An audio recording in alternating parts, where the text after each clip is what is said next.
Hello and welcome to the Choreolosophy Podcast. This is episode 154, Turning Title I Challenges into Success with Mark Bailey. One of the elephants in the room within education discussions related to merit, opportunity, access, etc. is the wide range and disparity of the challenges that teachers face in creating quality programs within their schools. We don't all have the same hills to climb when we walk into our classrooms. Mark Bailey believes that music, but most importantly, the people in music, change the lives of those around them, and crucially, that music has the ability to change the soul and trajectory of someone's life. Sadly, in many places where quote-unquote other problems seem so much more pressing, music and other fine arts programs oftentimes fall by the wayside, leading to quality educators not wanting to teach in schools that need them the most. Mark has been teaching in Title I schools in the U.S. for much of his 15-year career and brings a comprehensive plan for success and encourages quality educators to test their mettle in these types of schools. We also discuss the role of music competition as both a motivator and a barrier in some ways towards equity in education. Tune in for this challenging but ultimately optimistic conversation where Mark shares some valuable insights in ways that Title I programs should and can be successful in all the ways that we measure success in music education. I think you'll get a lot out of this no matter what kind of school you teach in. Attention performing arts directors. Are you looking for a platform that understands your unique needs? Look no further than ludus.com. Built from the ground up for the performing arts by people from the arts, Ludus is the perfect solution for your organization. With Ludus, you can drive revenue with ticket sales, merchandise, and fundraising, all while saving time, money, and resources. And the best part? It's 100% free to your program. Sign up for Ludus today and take your performing arts program to the next level. Choreolosophy listeners can go to ludus.com/choreolosophy for an upgrade for free to their marketing suite. It is my learned opinion that SightReadingFactory.com is the number one tool in music literacy instruction. It's not a curriculum. It's a tool, and you've got to have it. Your students need to have it. And more importantly, you need to enter Choreolosophy when you check out. Every time you sign up for Sight Reading Factory, get yourself a discount, helps the show a lot. So head over to Sight Reading Factory in time for school to start and get signed up. And don't forget to put the code in at checkout and get 10% off. One of my favorite bits of incorrect advice that I got when starting this podcast was, and I quote, "Don't bother starting a Patreon. Choir directors are too cheap to support you financially in that way." I was told that. Obviously, that's not true. Nearly 160 listeners voluntarily, for a free show, chip in $3 or more every month to support the work that we're doing here at Choreolosophy. Patreon page is what really, literally keeps this light on that is shining in front of me to make sure that I can continue to do the show forever. So head on over there. There are, of course, various levels that you can join. And at the producer or above level, we have Brian Long, Chandler Smith, Venture Studios, John Warner, Jonah Clixbull, Ulrika Igrain Munoz Alarcon, Angie Schilling, Carlos, David Kowalczyk, James Mock, Jared Hendricks, Kyle Peterson, Max Jackson, Michael Herron, Nathan Hines, Ryan Main, and Stephen Kathy Kakachik. Head to patreon.com/Choreolosophy and join the crowd. All right, everybody, I am here with Mark Bailey. We are going to be discussing some of the challenges and paths to success that people working in Title I environments in the U.S. education system, and for those of us listening outside of the U.S. might not know what that means, but essentially I'm going to let Mark talk a little bit about what that is here in just a second, but we're going to kind of bounce ideas around about ways that any program at any level of risk or any level of challenge can be successful. And I'm excited to hear about some of those examples. So Mark, welcome to the show. Thank you, Chris. Thanks for having me. Let's start there first. What is a Title I school? So we can go back actually a little further and talk about the Title I program itself. So Title I is a federally funded supplemental program for schools that have at-risk students and low-income students in homes. I believe the percentage needs to be about 40% of your student population needs to come from low-income homes, and oftentimes it is students are on free and reduced lunch. Mm-hmm. That's the definition there.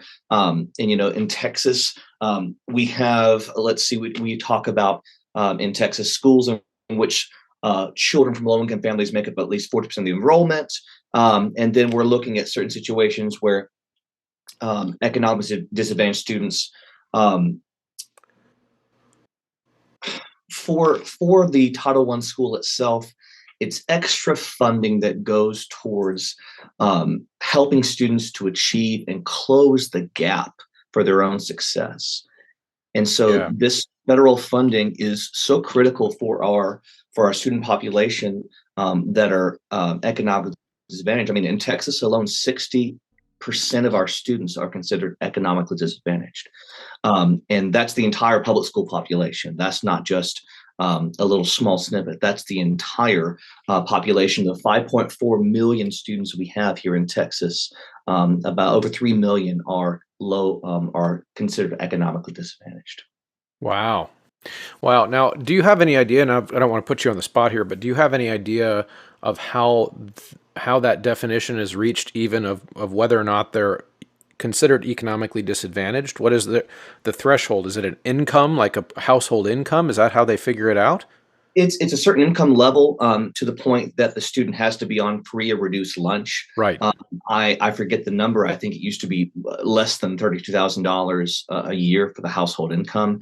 I think it differs by state, obviously, but I do know it's a certain threshold that student gets free or reduced lunch, and that makes them in that bracket of economically disadvantaged. Okay. So real soon, I want to get to some of those specific challenges that poses for those kids, but we haven't heard much about you yet. So I want to introduce you to the audience. Who are you? What do you do on a day-to-day basis, and what makes you passionate about this topic? Well, I am a very proud graduate of Baylor University and Texas Tech University School of Music. It was at Texas Tech that I really became passionate about research in education. And then my experiences in teaching at Title I schools and at-risk students throughout my 15-year career. So I've been teaching since 2009. And I started off at Atascocita Middle School, and it was a great situation. And then I met my wife, and I was crazy enough to say, I'm going to go and teach a high school. And fourth year of teaching, somehow I got a head director position at a 6A high school in Texas, in the east side of Houston. And if you don't know Houston, the east side of Houston, there's a ton of poverty. There's a ton of factory jobs in the chemical plants and the oil refineries and so on. So a lot of these jobs come from chemical plants, and a lot of these families, they're generationally going into these oil refineries or chemical plants as well. And so while they pay well, there are different kinds of poverty in that situation too, emotional, social, cultural poverty also. And so I really got my feet wet at LaPorte High School. And LaPorte was an amazing place for me to learn. It is a Title I school. I had no idea what I was doing or what I was getting myself into, but I just fell in love with that culture and those kids at the school. I think this past year, LaPorte High School was at about 50, what do they have in the notes here? It's about 50, well, actually 45%. So they're on the low end of Title I schools. And I think from that experience there, I realized that there are so many schools, especially Title I schools, that don't have teachers who are passionate about the kids enough to want to stick around, or not quality educators in those classrooms, and the educators want to be there. And my mindset and philosophy changed on education when I was at LaPorte High School. It became less about me and my ego. I know a lot of teachers, especially choir directors, some have inflated egos of themselves and ideas of what they want to become. And I was one of those teachers that started off with the idea that I was going to become this great choir director, and everyone was going to come and just worship the ground I walked upon. Look at my amazing choirs. And then suddenly it went, man, it's completely about my students now. It is not about me. Their success is my most important factor in my life now. And so this before I became a father, obviously, too. And from that experience at LaPorte High School in Texas, we have, state testing. Well, for choirs, kind of our quote unquote state examination, our state test test is from the University Interscholastic League. And they have the concert and sight reading competition annually every single year in the spring for the high school and middle school programs. And to get a perfect score, you have 3 judges in concert, 3 judges in sight reading, and you have to get a score of a 1 from those judges to receive a sweepstakes trophy. So LaPorte High School hadn't won a sweepstakes trophy in 47 years before I had been there. And we changed that my second year I was there. And it has thankfully continued that kind of success with Brian Sutherland there at the helm at LaPorte High School for many years now. So, Wow. yeah. And after that, I was in a private school situation. So I taught public, private. And then after that, we went overseas before COVID. And I taught as the head of fine arts and director of choirs at the American School of Kuwait, which is the embassy school there in Kuwait. And so I had a number of refugee population students, but also students that were in line for the throne as the Emir of Kuwait, and generals' kids and military kiddos as well. Moved back after COVID and worked at Brazzeswood High School for quite some time, and they hadn't won sweepstakes in 16 years.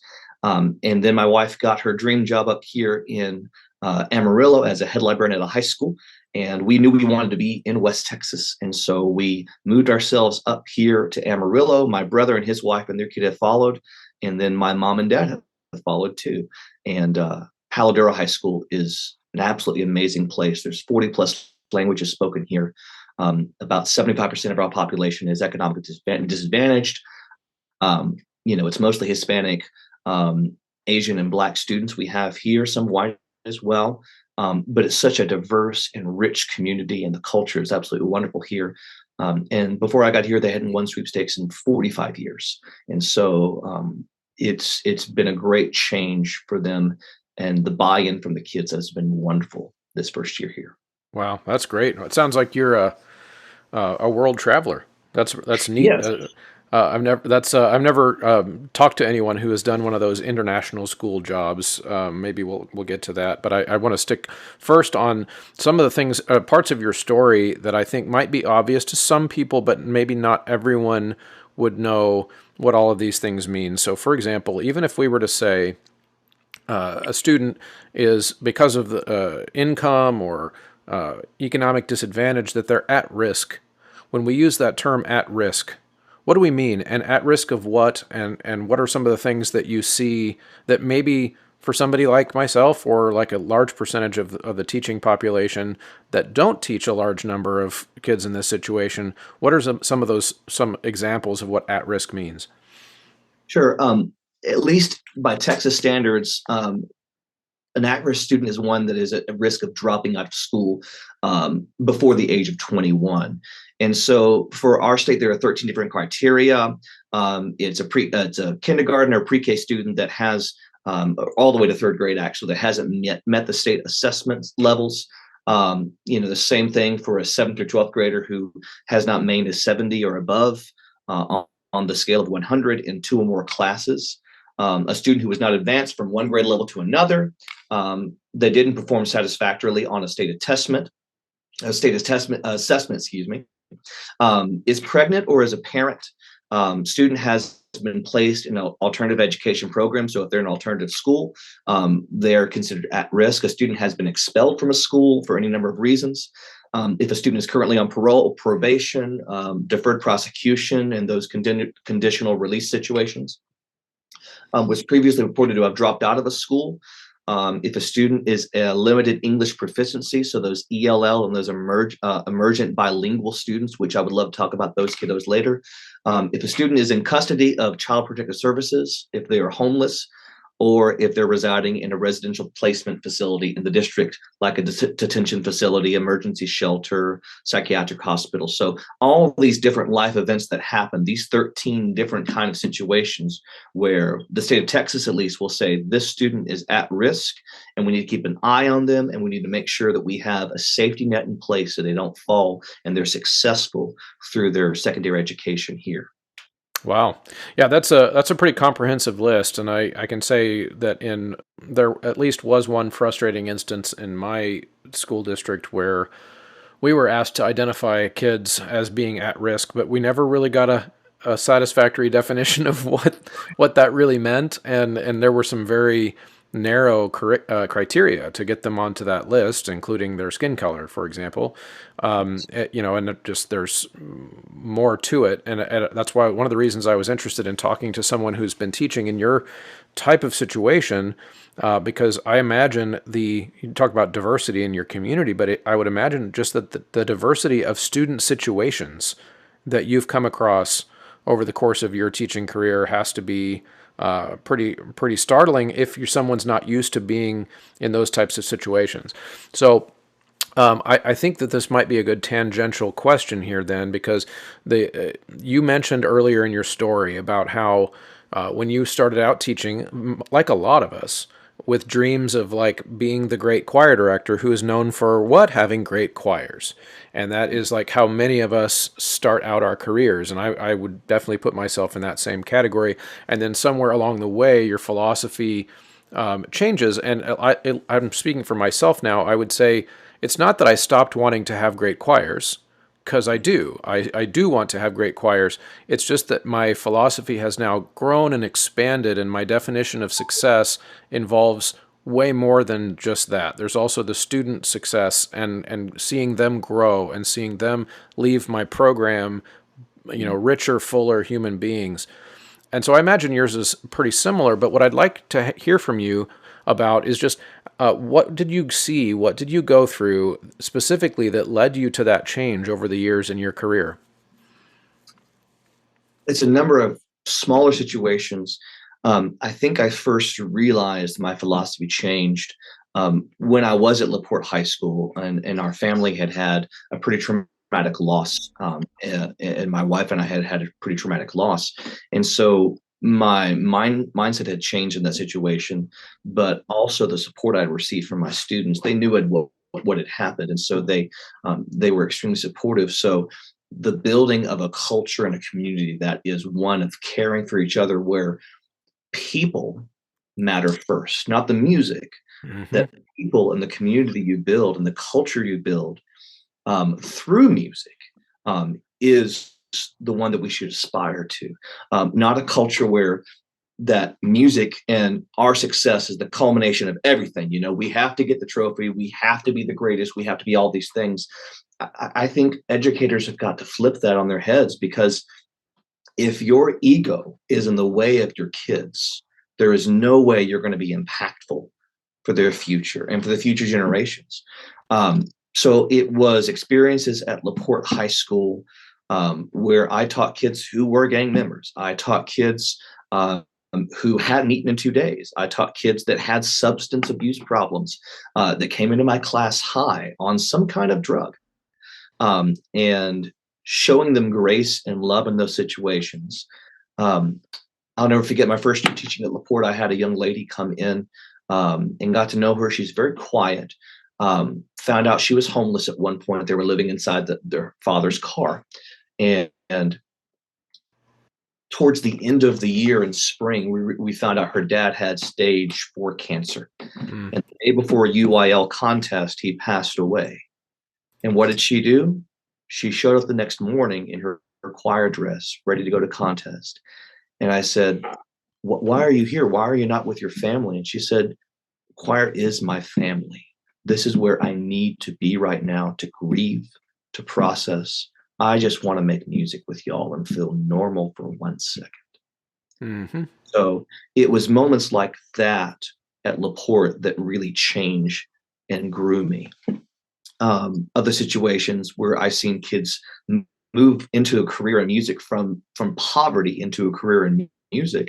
I had a young man who fabulous tenor, just breathtaking. Should have made all-state choir, but we had we're in a tough region to try for all-state choir and to make all-state choir. So he tried all 4 years, never made it, but got a really strong scholarship, really great scholarship in music to a pretty prominent school of music here in Texas. And he's still singing right now, I believe, and as a music educator. And I think I've got about 24 students now who are in music education that I've taught over the past number of years, or in music in general. I've got a few working at Disney right now too. Mm-hmm. But just a number of kids that I've done that with. And then My experience here at Paladuro, what really has shaped me, I think, being at my previous school before that in Kuwait, getting to know students of a different faith, getting to know my students who are Muslim, learning the traditions of Ramadan, learning the traditions of the Muslim faith overseas in Kuwait, and being accepted as for my faith and who I was, but also respecting and learning about the discipline that my students had. And so Hmm. coming to Alabama High School, I have students that celebrate Ramadan in March and April. And so being respectful of them and realizing they're fasting all day long, and just experiencing so many different cultures and being in someone else's shoes, but also having the opportunity to empathize, to relate, um, and to make music with kids from all around the world in this little tiny choir room I have over here. It's Yeah. just it's been life changing. Yeah. Now, okay, so that's all. That's just such a great story, and I can identify with a lot of that. One of the things that comes up for me that's a little bit of a frustration is that I would might present some teaching strategies, for example, and say I might present some teaching strategies that work really well, that are based in research, and I think other choir teachers should try them too. And one of the comments I get is, well, yeah, it's sure easy for you because you teach in a wealthy suburban neighborhood or school district. Yeah, And there is some validity to that in the sense that there are structural barriers that I don't have to overcome. The way I oftentimes think about that, though, or encourage teachers to think about that, is while I was not busy overcoming certain structural barriers, I was able to figure out some really important pedagogical things with that spare time, that I think can help you also. However, what I'm always interested in, though, is when people say that, we rarely get into the specifics right. of what are some of those structural barriers that maybe somebody like myself, who teaches in a community where I think our free and reduced lunch is like 7%, I want to say, where compared to somebody where you teach, what are some of the on the ground realities that you would have to deal with on a day to day basis in your program that maybe I wouldn't? Sure. Just daily experiences with us. We'll probably have. There might be a week we don't have a fight, but usually we'll have a fight, and a lot of times it is culturally based. It is kids whose families lived in the same country, the same neighborhood, somewhere overseas, and they take the drama back into the school. And so we'll have families fighting each other that their families have known each other for decades now and lived across the seas with each other. We do have some violence around our neighborhood. I mean, we had police chase happened yesterday, the day before, when the students weren't on campus, where the police chase went all the way to our baseball field, and the person running from the police and or driving away from the police in their vehicle struck our baseball sign and broke it. We had a lockdown towards the end of the semester where a student had brought a gun to school. There's a lot of different situations going on here that you may not find everywhere, but they do occur. You need to know how to talk to the kids. Quite realistically, I have never yelled at my students once this year because yelling does not work with these kids. It Uh huh. does not. Grace, kindness, firmness in the way you speak with them, but talking to them like you would another human being.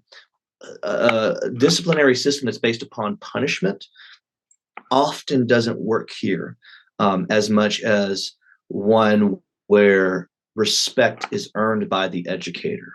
The truth of the matter is, I have to earn these kids respect. I have to earn buy in from them to make a successful program. And that was the first 2 weeks of me establishing norms in my classroom. My students know how to ask me questions without talking.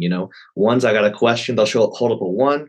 Two is I got to the bathroom, and three, I need to get something from my bag. And I give them a thumbs up or thumbs down. Quick communication system I use with my kids in a rehearsal setting to where they're not having to raise their hand. They just do this. And I do thumbs up or thumbs down. That the thumbs down means not right now, just wait patiently. So they're learning patience. They're learning to accept that they can't distract from the rehearsal setting. Ooh, Clear I like that communication. idea. Yeah, That's a good it's one. simple. Right. It's a simple way of communicating with them. Um, they know I have a structured system every single day for our rehearsal. They know I'm going to welcome them to the door. The second the bell rings, they have to be in their place. The downbeat of warm-ups begins and we sing. And we'll start doing some vocalises. I mostly focus on three things. I focus on the breath, making sure it is a supported, healthy breath, the tone, and the vowel choice. Those three things are what I focus upon. And breath, by the way, is utilized in the way of consonant, energetic, textual breath. We're going to talk about the philosophy on text and teaching repertoire here in a second. They know that in between warm-ups, in the middle of it, they're stretching. And so as we're all stretching together, they're doing what I'm doing. I'm saying announcements. So I'm not wasting time giving verbal announcements and taking away from the 45 minutes I have with them. That's all I get every single day is actually 43 minutes every single day with them is all I get. Mm-hmm. Um, and then we move on to oral skills and sight reading. I sight read with my kids every single day. I have a system that was developed by my dear friend Cody Raven Morris. I know you had her, that lovely human being, on the show, and shout out to Cody up at Portland State University. She's doing amazing things up there and throughout the U.S. And with her sight reading system, it's teaching the oral skills first and then moving on to the visual. So for my students, first 2 or 3 weeks, we're learning certain patterns that they would find at contest, but also in most music. And so they learn by rote with me with hand signs, the do, re, mi, re, do, mi, so, and all these different patterns we go through. And then I'll take it and put it in the key of F major, and we'll read those patterns in F major, and then in G, and then the B flat, and all the other keys that they would expect at the 5A varsity or non-varsity level for our school. And that's a daily routine. And move on to octavos later on. Probably November is when I move up to octavos. Let's talk about repertoire choices. Repertoire choices. Okay, I'm gonna pause Go you. ahead. I'm gonna pause you because I've got some questions before you go into Sure, that. sure. So far, most of what you just described seems more like my world. Also, in other words, there's more similarity than difference. Mhm. In terms of like good teaching is good teaching, which was kind of my point of my anecdote to start the question, which Right. is that good teaching is good teaching. Uh, there are definitely some challenges, for example, that you might face that I might not face, but those challenges don't exist at the level of like what kids need in order to learn, like content. They might exist at like what is distracting the kid from learning Sure. that might be different in your environment than in mine. So, for example, you listed off some things like a police chase or fights that are happening in school, and certain ways of communicating with them that might be culturally informed, etc. Mhm. So let's say I want to because I want to stick to some specifics before we move into repertoire. Let's say there's a kid, or let's say the kids in your class are highly distracted by some type of dramatic event that has been happening in their immediate surroundings. What is your approach in those scenarios? Do you take a break and talk to the kids? Do you have a Yeah. lot of, or is this music get them back to being focused? How do you approach those types of scenarios? How would you how would you approach it if they were your kids? Is my question back. If Mm-hmm. they were your own children, would you want them to learn from an experience that they are going through? And so I say to you and any of our listeners right now that I do have time built into my rehearsals to where I have learning opportunities and learnable moments and teachable moments there. If there's drama going on and it's concert day or contest day, I say, hey, today is not the day. I need you to focus in. And immediately they focus in. But if I see a learning opportunity to teach social skills, emotional skills, conversations about mental health, because I've got students, as we all know from COVID, our kids are at least 3 years behind socially and emotionally. They don't know how to deal with mental health issues as much as we want them to. And so, being someone who is most importantly there to listen, but also being one that can just help guide them a little bit more through the challenges of being a teenager. Being a teenager is tough, especially post COVID. Um, and so opening the opportunities for those conversations in rehearsal, yes, I would absolutely have those conversations as if they were my own children, because I Mm. want them to learn those skills besides the ones of music I teach in my classroom. And other challenges they face here, there's the language barrier that we have, there's the cultural barriers. There are past traumas that are either traumas that is with their family from fleeing a situation of danger, right? If they're a refugee family, or trauma in their own family, if there's some kind of abuse, trauma that comes from a child that has to grow up so quickly. I've got kids that have 2 or 3 jobs just to make ends meet with their family. That the breadwinner for their family. I've got a young man this year that became a father at 16, and he was working 2 jobs, but still coming to every rehearsal he could, still coming to UIL, still coming to dress rehearsals, learning his music at home when he could not show up, and sending me recordings of himself performing his pieces like at 12 o'clock, 1 o'clock in the morning. Yeah. Wow. So And yeah, and that's incredible. And all those examples you just listed, I'm trying to keep us kind of focused on those realities, at least for this part of the conversation, because I'm sitting there thinking, as you list all of those, yeah, those are things I've seen too in my world. However, just knowing the literature on like people who've studied this kind of thing, I might see that I'm just going to make up a percentage. I might see those types of things happening in like 3 or 4% of my students, where you might be seeing those things happening way more frequently. And then how does that affect the classroom environment when I might have that one kid in a class who's going through something traumatic like that, and I can send them to the guidance counselor, but I can then continue on with regular class with a bunch of other kids who are not struggling with those types of things. right. It's the challenge that you face. Each individually might not be super unique to a Title I school, but it would be the quantity of kids in some type of at-risk situation. Is that a fair summary of kind of what we're? Yeah, there's not a day or a class where one of my kids is not dealing with something that is a mental health issue. I've had a student that I've had to call in the guidance counselor on a few times where a student has attempted suicide, or is it going to attempt suicide. Or I had a student whose father attempted suicide and he survived. And how does that child deal with that situation? And so having a plan in place is half the battle. You cannot go into teaching thinking to yourself, well, I'll fly by the seat of my pants and hopefully it goes. In a Title I school, you will be eaten alive. That is the reality. Yeah. Title I schools are not for first year teachers. They can be. There could be amazing teachers, but I find, for instance, if you were a student in a Title I school, you do well as a teacher in a Title I school. You Mm. do well. I've got a number of teachers, colleagues here with me, um, that are graduates of this school. Our teacher of the year, our dance teacher, is a graduate of Paladura High School, and he's just a phenomenal human being. But he gets the kids, he understands them, but also he has high expectations like I do. And so while we understand their situation, we also raise the bar even further than what we might have the bar raised for students that might be in a middle class white America kind of situation. Yeah. Now, how would you describe your parent culture and support, and maybe even where you are now, but even just in your broader experience with Title I schools? Is it easy to get together a group of parent boosters? Do you have a lot of support when you call home about their grades, or does that fall into the category of a challenge in your environment? It falls in the category of a challenge depending upon the kid and the family and the culture. Right.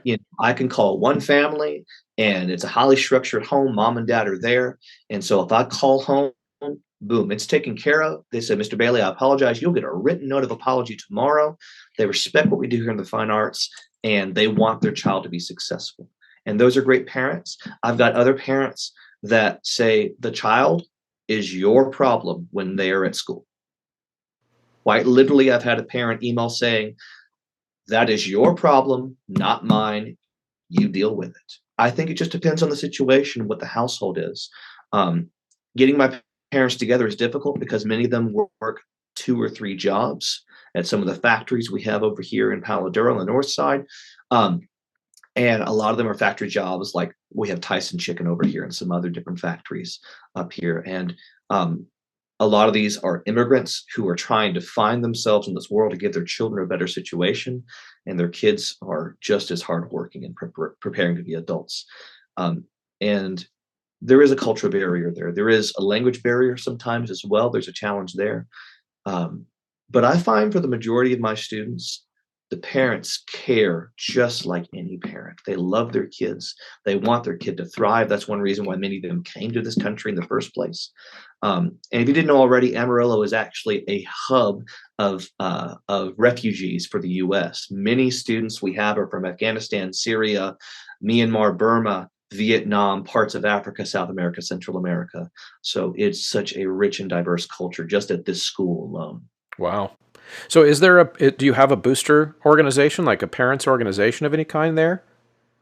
We have, I mean, I know the band program has a booster here. I know there are some supportive parents, but for me, I don't have a booster program this year. And I'm always very wary of situations where money is being exchanged in other people's hands. So a lot of the times, my experience has been I don't have a booster. My kids and I fundraise, the money comes to me, and it goes into our activity account. I've considered doing a booster, but I've been burned in the past. I've had money stolen from me in Title I schools before. Had one lady who at a previous school, the transmission on her truck went out, so she went to the booster meeting, the booster money, and pulled out $1,000 and had her transmission fixed. And of course, that's called a crime. And so we had to get the police involved, and it was a horrible situation. Oh, that's tough. Had a kid break into my office one time and steal $5,000 from the choir program for one of our trips we were taking. And that changed the parameters for taking in money for our district, actually, at the time, not here at Palo Verde, but previous district. But that kid, I mean, he went off to juvie for quite some time after that, because at a certain point it becomes not a misdemeanor, but it's a much higher level offense. Yeah. Wow. Yeah, I guess that kind of answers my question of certain types of structural advantages that might exist in certain types of places that are harder in other types of places. And so I really appreciate you enduring my my specific questions and holding your feet to the fire, because that's kind of one of the main things I wanted to cover. So, for example, I have a parents booster organization that handles all fundraising, so I don't do any of it. I never touch the money. When I need money, I just ask them to send a check.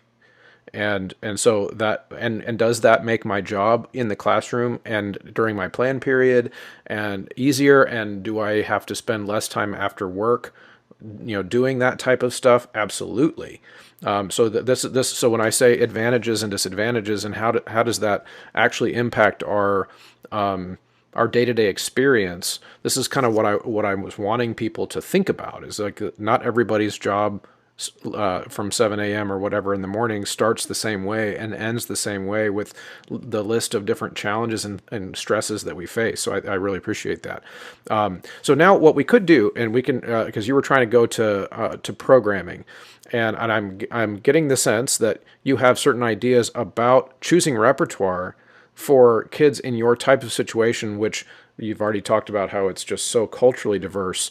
Maybe that's a good place to start when you're choosing music for a whole range of kids that might all approach each song differently from a different cultural perspective. How do you tackle that? I tell my kids this every single day when we working on pieces. I say, "What is king? What is the number one thing in music for choral music?" And they all say the text. They know the text is the number one most important thing when it comes to at least my philosophy in music. So when you're picking repertoire, I challenge our listeners to please choose repertoire that does not dumb down things for our Title I students. They don't deserve to be taught in a way that dumbs down music for them. So picking music that may be skill-wise very approachable, while at the same time having a text and a story and a history that has meat on it, that has something that can connect with them on their daily lives. For instance, my kids did Emmylou Dimer's Three Madrigals this year and talking about the Shakespearean text. And the first song is the O Mistress Mine. And my boys, my men were looking at the music and listening. And one kid pops up and goes, Mr. Bailey, is he trying to pick up a girl? And I'm like, yeah, man, that's exactly what this text is about. He's trying to get to know this gal that he has met on the street, and he's trying to have a conversation with her, and he's trying to get her numbers. What he's trying to do, that connects with my kids, right? Mm-hmm. How can they take the text and connect it with their everyday lives? How can you make it in a way just understood by them and relevant to them?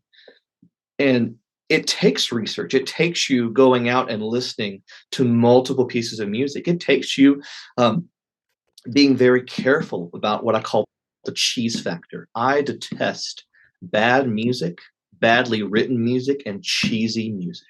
I cannot tell you how much it drives me crazy when I hear pieces that have no depth to them given to kids to sing.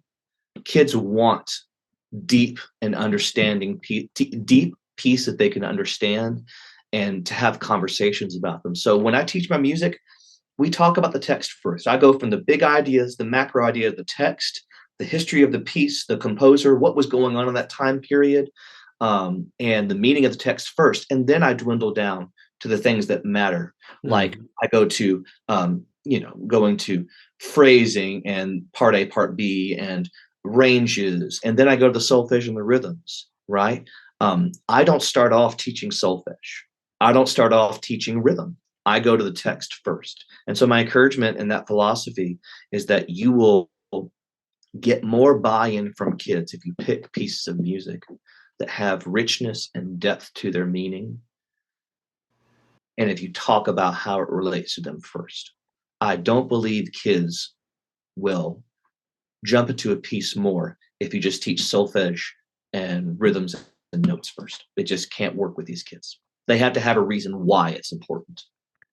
That's really interesting. Yeah, I think I agree philosophically with all that. I'm again interested in how you would define cheesy, because I find, of course, that part of that is subjective, right? So like, what could you, without like, calling out some particular composer or whatever, when you see a cheesy piece of music, as in one that you think is talking down to kids, maybe not challenging them in the way that you think it's appropriate, what do you think you're reacting to? What is that cheese factor for you? I think it's a piece of music that makes my toes curl. It Yes. is.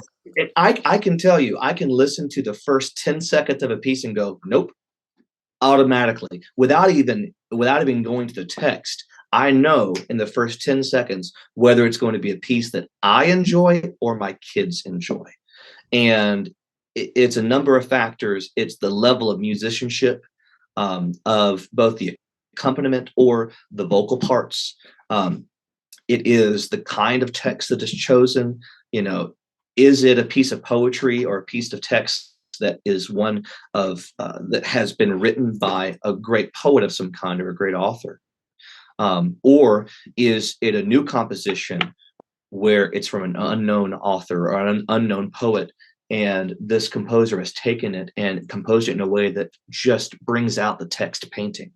They have painted a picture with this text. They painted a work of art with the text and with the music corresponding together. And so when it comes to cheesiness, I guess cheesiness isn't the factor more so than pieces of music that don't have much of a purpose. Right. Yeah. Besides being a music that's just being sold, right? One that's just, hey, here's a new piece. We want to make money off this from some of the publishing companies. I don't say all of them, but some of the publishing companies, they have people that have arranged for them for decades now, and it doesn't matter what the level of it, they're going to sell it because it has that person's name.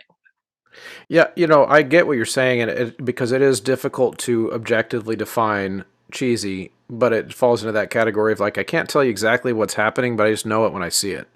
And that is a little bit different for everybody, but I think you're dead on the money when you explain how kids are smart enough to figure out that they're being talked down to, or that they're being presented with material in a classroom that feels to them like it's little kiddish. Right.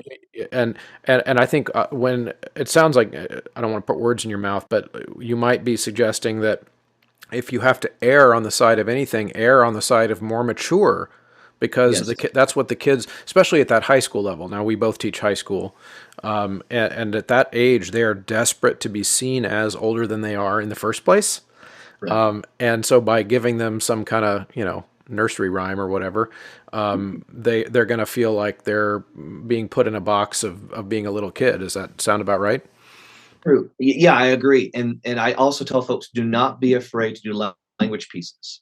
This year at contest, for instance, my choir sang Italian, French, German, English, Latin, and Spanish. We did six languages this year or at contest throughout the year. And how do I teach that? Well, I've got kids that don't all speak English. And so Hmm. I teach IPA. Every single piece of music, it's written out in phonetics, and that seems to work with my kids because a lot of my English language learners, my emergent bilingual kids, they learn phonetics every single day in their classes for language. And Hmm. so even my kids that are English speakers, I teach them all pieces, including some of the English pieces with IPA, because then they learn how to translate that music. They learn how to approach it from the standpoint of phonetics and vowel choice and textual energy. Right. Yeah. No. That's dead on. Now, you mentioned contest, and I think this Mhm. might be kind of where I take this conversation and kind of our last big picture aspect, because I wanted to talk to you about ways that you evaluate your program in a Title One school, any school, but whether or not you evaluate it being successful, like, hey, we're working towards good stuff this year. This school year was successful. The program is being built, not torn down, etc. Like, what is your rubric for success, and where does contest and winning a medal or whatever, that kind of thing, where does that fit into the whole picture of whether or not your program is successful? I think it depends upon what your kids want. Now, if your kids come into choir and choir is a place to build family and relationships, then retention and recruitment should be your number one priority. How do you grow it? Give them quality music, a quality experience, make sure it's a situation where they thrive, where they're excited to be there every single day. So, if creating a culture in your classroom is the priority for them and for you, then do that. But it may be more than one priority. When it comes to contests, I said before Palo Duro High School, this is my first year here. They hadn't won sweepstakes contest, UIL contest in 45 years. And so we went and took three groups, and all three groups got sweepstakes. And that's the most they've had in school history. Now, how did that occur? I've had experience doing this, number one, but number two, the first 2 weeks of school, I told the kids, this is what we're doing this year. We're going to speak it into existence. This is what we as a group, as a family of musicians and professionals, I tell them every single day, what is amateur? Amateur is just a professional in training. And so you're all professionals in training. I treat them like professional musicians. I don't talk down to them. I raise the level of conversation with them. And so if contest success is your main goal, then you need to treat them and teach them past that goal, in the sense of this year they all went as a non-varsity group. I taught them all the varsity group. This next year, when I take varsity groups, I'm going to teach them as if they're collegiate students with expectations on music theory, music vocabulary, sight reading in any key that has five or more sharps and flats, right? All these different things that we expect from our collegiate students, because for many of them, that may be the next level they go to. They may go to Amarillo College in music. They may go to West Texas A&M University or Texas Tech University or any of the number of the schools that have excellent schools of music up here in the Panhandle and be music majors there or participate in the choir programs. I want them to go into the next level of music with the skill set and knowledge that a teacher will ask, where'd you go to school? Went to Palo Duro High School. And that is a name that is succinct with success. So you are selling a product. Let's be very clear. You're selling yourself in the sense of you're an energetic, hardworking musician. You're an individual that is the face of your program. So if contest success is your go-to, is your goal for the year, then You get them moving the first few weeks of school. Every day is that sight reading, every single day is repertoire that's good, vocal technique. Bring in master teachers, work with the colleges that are near you. I have a relationship with Amarillo Opera now.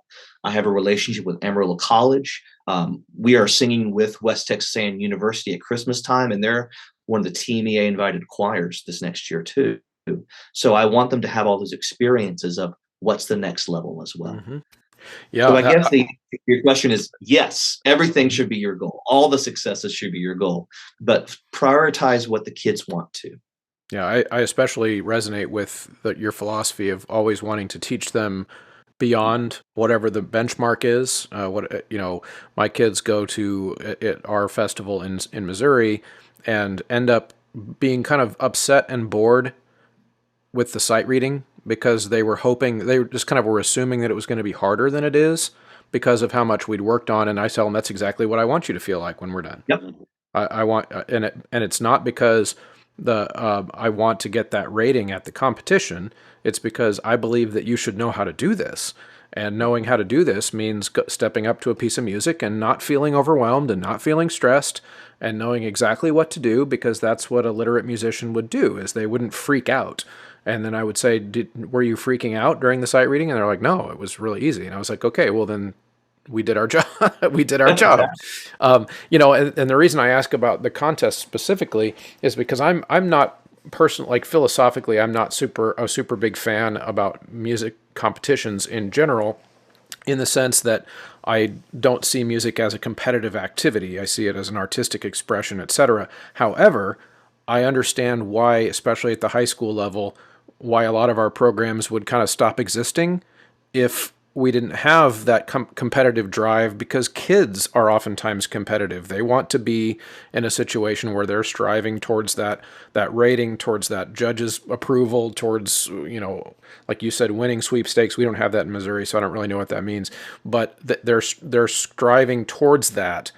And for some kids, whether I like it or not, they need that in order to show up in the first place. How do you balance those ideas or feel about that? I agree that giving kids a standard, a benchmark of where they need to be by the end of the school year is a critical part and critical aspects of our job as music educators. Yep. And my philosophy on contests is that it is a good thing because it keeps me accountable and it keeps the kids accountable to a certain standard.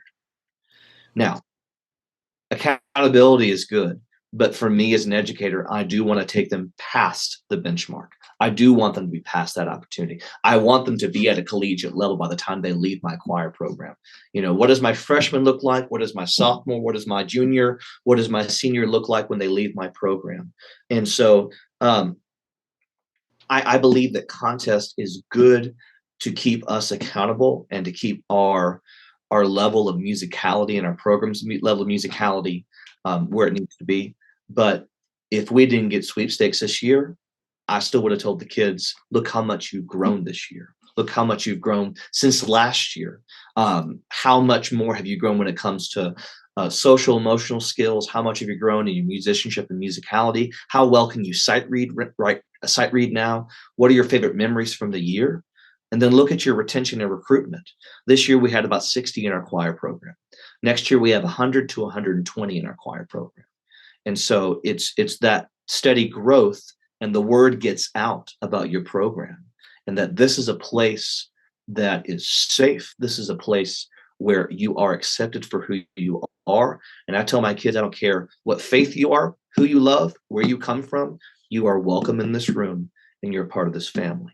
Mm-hmm. And so it's the philosophy of being the place for everyone to grow through other people using music. Yeah, that's really good. Now, just to satisfy my curiosity, what does it mean to win sweepstakes? Sweepstakes means that you are a quality superior choir. So the judges give scores from 1 to 5 for concert, and then scores of 1 to 5 for sight reading. To get a 1 means you are a superior choir program when it comes to your skills in sight reading and repertoire.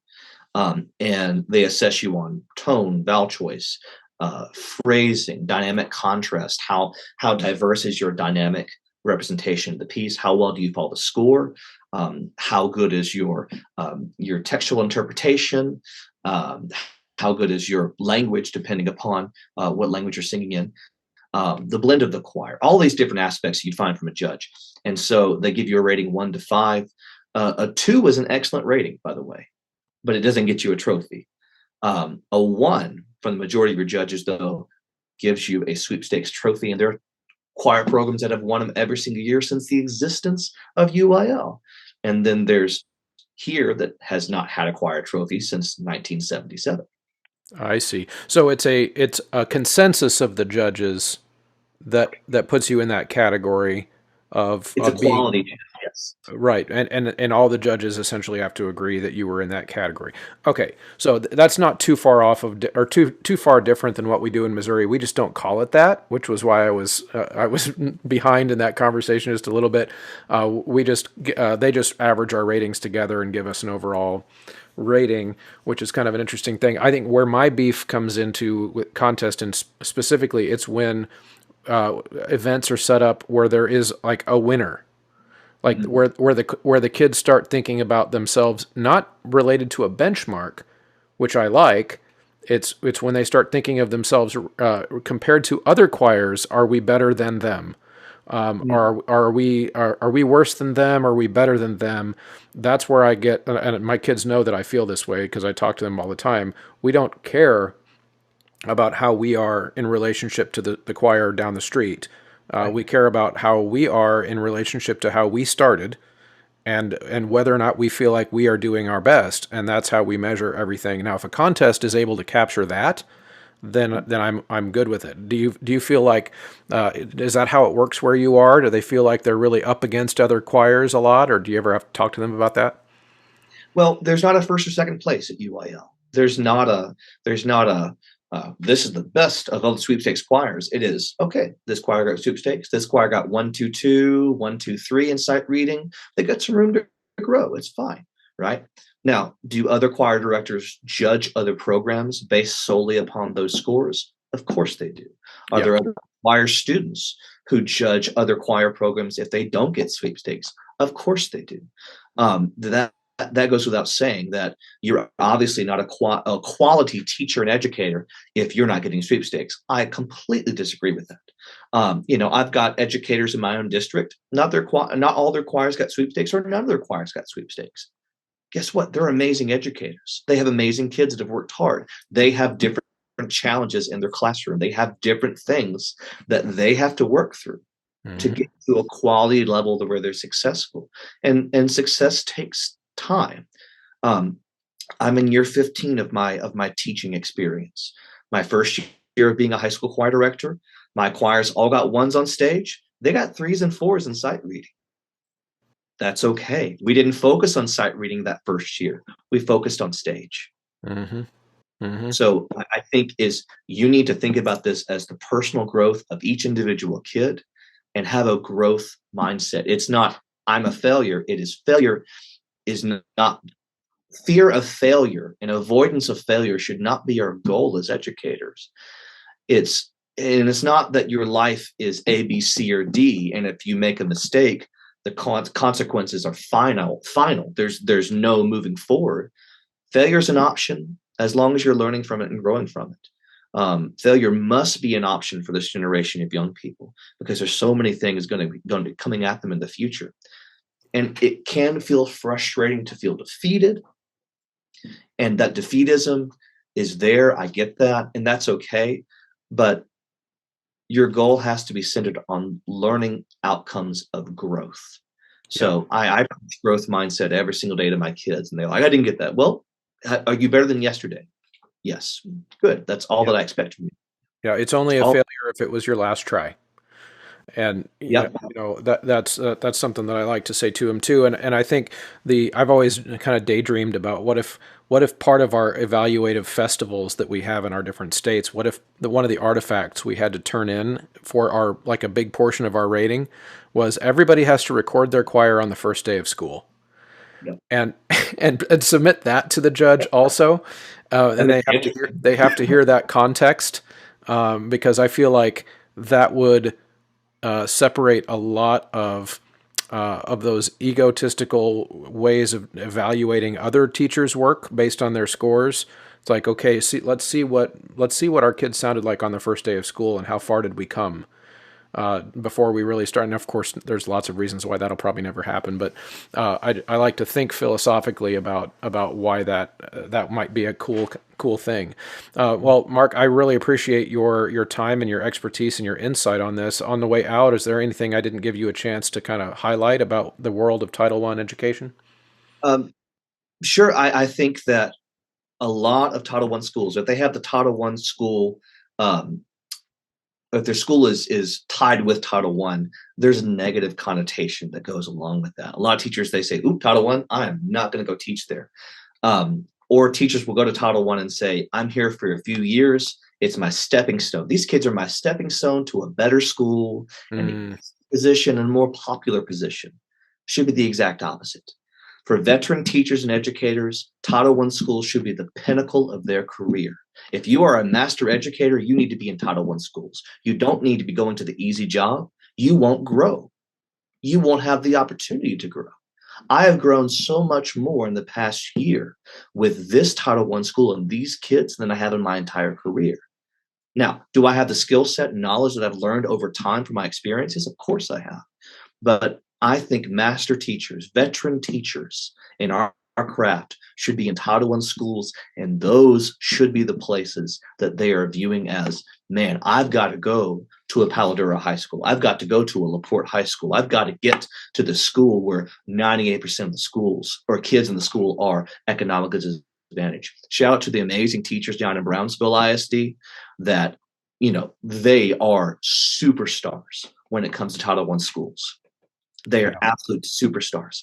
And shout out to Texas State University. I'm not a graduate, but I know that the teachers coming out of Texas State University are going to come out with the knowledge of how to teach every single kid. And so that is an amazing place to learn how to be not a choral conductor, but a music educator. Right. Mm-hmm. Our goal is as educators, not as conductors, not as anything else, but being an educator for our students. And for anyone who is looking for an amazing place to live, check out the amazing things going on at Amarillo ISD. Our superintendent, the other day, I was in a meeting with our Fine Arts Council, which I'm a part of, that just answers to the superintendent. And Doug Loomis is his name, and our deputy superintendent, Mr. Kevin Phillips, was there, and our director of Fine Arts and Performing Arts and Music was there, Dr. Christopher Reidlinger. But from Mr. Loomis's mouth, he says, "You, the fine arts, are the reason our kids get out of bed every single day and come to school. It is not the core classes. It is nothing besides you and what you teach and the passion you teach with." That's a direct quote from that man. That's awesome. I want people to realize that there are amazing things going on here at the Panhandle in Amarillo ISD. Come check us out sometime, and just realize that you can do the most amazing things and change lives and stop generational poverty of all kinds if you come being an inspirational and passionate teacher at a Title I school. That is really well said, Mark. I appreciate that. And I think a great thought to end this conversation on. Thank you so much for your time, and definitely, I know you've got some kind of notes of different things that you've thought out about this conversation, and I've got the chance to put some of those in the show notes so people can see them. And thanks so much for your time. All right, thank you so much, Chris. All right. Thank you, as always, for sticking around to the end of an episode. I hope you enjoyed this and got something out of it. Whether or not that's the case, I'm glad you're here. I'm glad you're a listener, and it really helps us a lot to have you tuning in every week. So other ways you can help, of course, are go to the websites that affiliate with this show and use the promo code. It shows you that they're listening. It shows them that you're listening. It also helps you and helps me. So go to mymusicfolders.com, ryanmain.com, graphitepublishing.com, SiteReadingFactory.com, and enter Choralosophy at checkout at all of those websites. And of course, head over to patreon.com/Choralosophy and chip in $3 a month or more there to make sure that this show continues into the future. Also, of course, the obvious internet things like, share, leave comments, all those things help. Thank you so much. We'll see you next week.